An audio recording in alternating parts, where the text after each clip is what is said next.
Let's take a look at an implementation of the Hailstone's problem or algorithm. So in this one, pretty much what we're going to do is if we have number n is odd, then what we're going to do is we're going to take 3 times n plus 1. So n is going to get the value of 3 times n plus 1. And if n is even, then what we're going to do is we're going to have n divided by 2. And then we're going to do this over and over again. And so far, any number that has been tried using this eventually, after bouncing all over the place in a seemingly random fashion, will arrive at the number 1. So let's take a look at an example. So we'll just throw out a random number here, 3,129. Let's try this out. And then what we're going to do is we are going to have a while loop, because we don't know how many times it will take to reach 1. So while n is greater than 1, what we're going to do is, just as it says, so if n modulus 2 is 0, that means it's even. Then what we're going to do is we're going to divide n by 2. So this is our even scenario.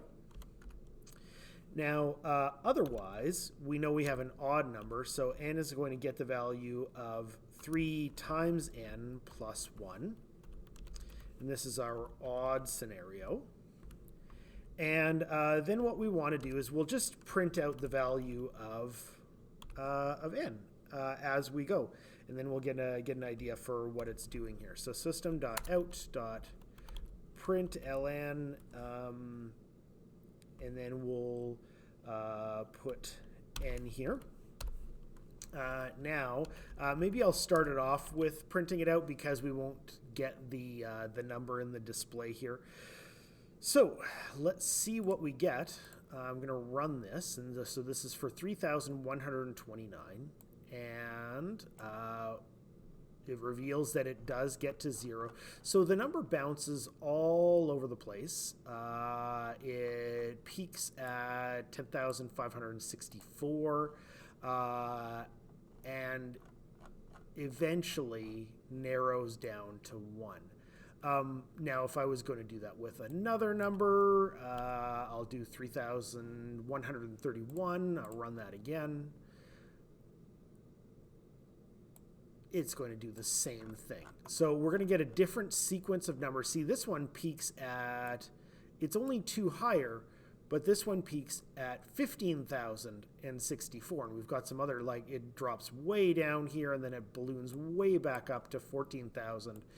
So this is a very difficult number pattern to predict. So you can use this in collaboration with some other methods for random numbers or who knows what. But it's the sequence that's interesting. So let's see how long it takes to actually reach 1. So let's put in a counter here.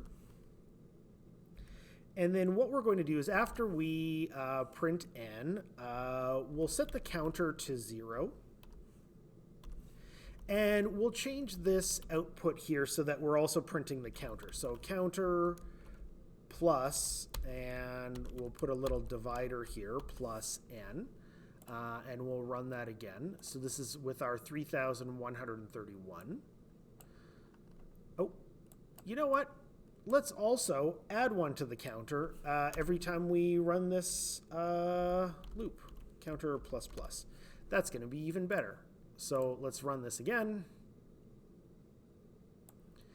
Here we go. Okay, so it takes 110 iterations, so that's individual passes through the loop, 110 for 3,131 to reach 1. Now I'm going to try a higher number, 3,132, and let's see if we can predict, so I figure it's got to be around 110. I only added 1 to it. So let's see what happens here. So this one is 123, and I thought I could actually make it lower by starting with an even number, which already shrinks it at the first step. But somehow it takes more steps to reach 1. So it's a very unpredictable pattern.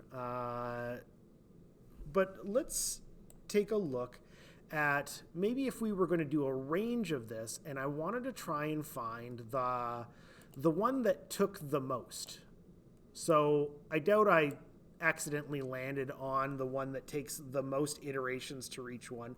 So how would we program it to give it a range and find out what the highest number is, sorry, in terms of like highest in terms of iterations to reach 1.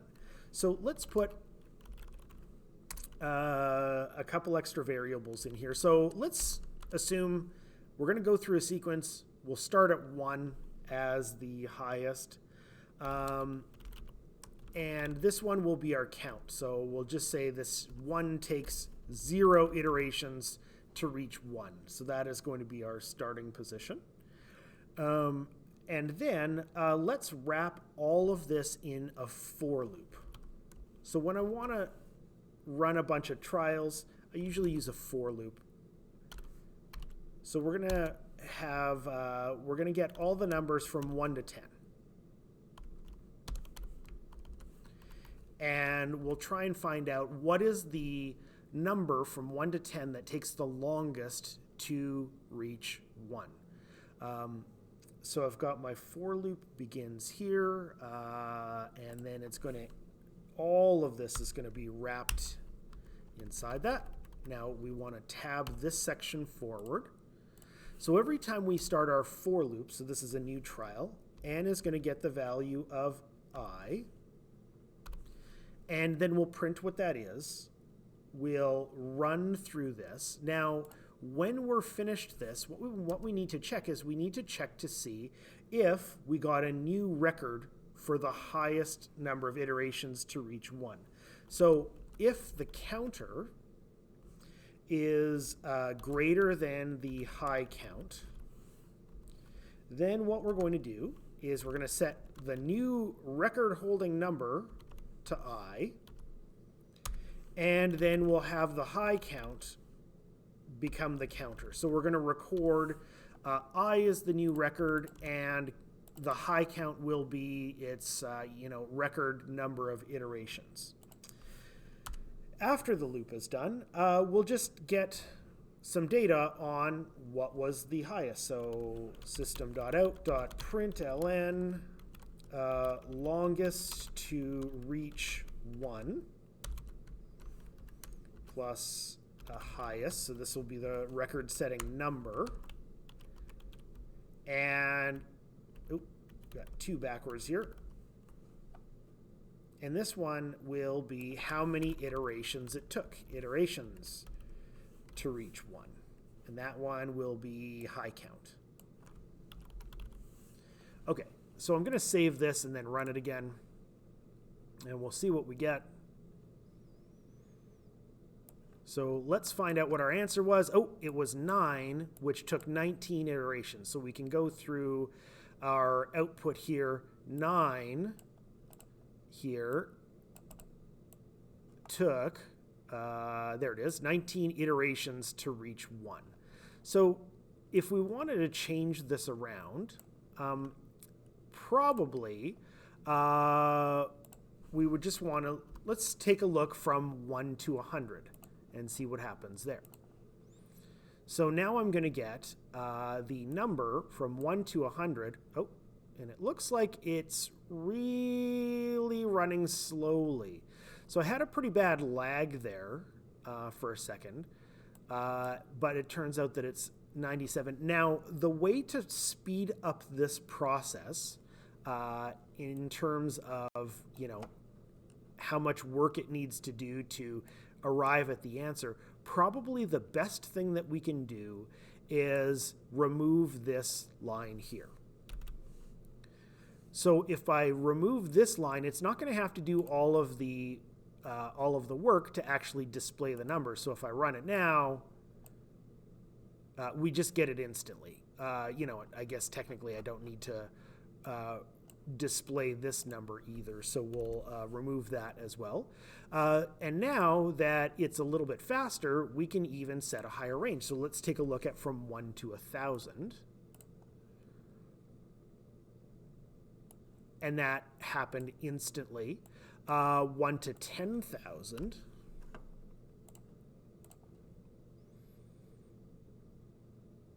And that happened instantly. Let's go to 100,000. See what happens here.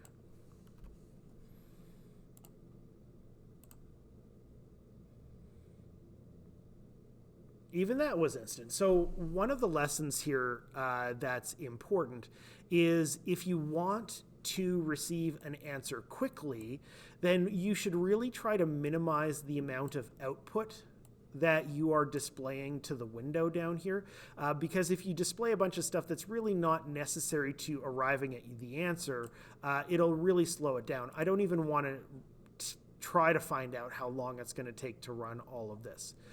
So anyway, that's just a little illustration of the Hailstone's number sequence and how we can track record-setting amounts from one iteration of the loop to the next.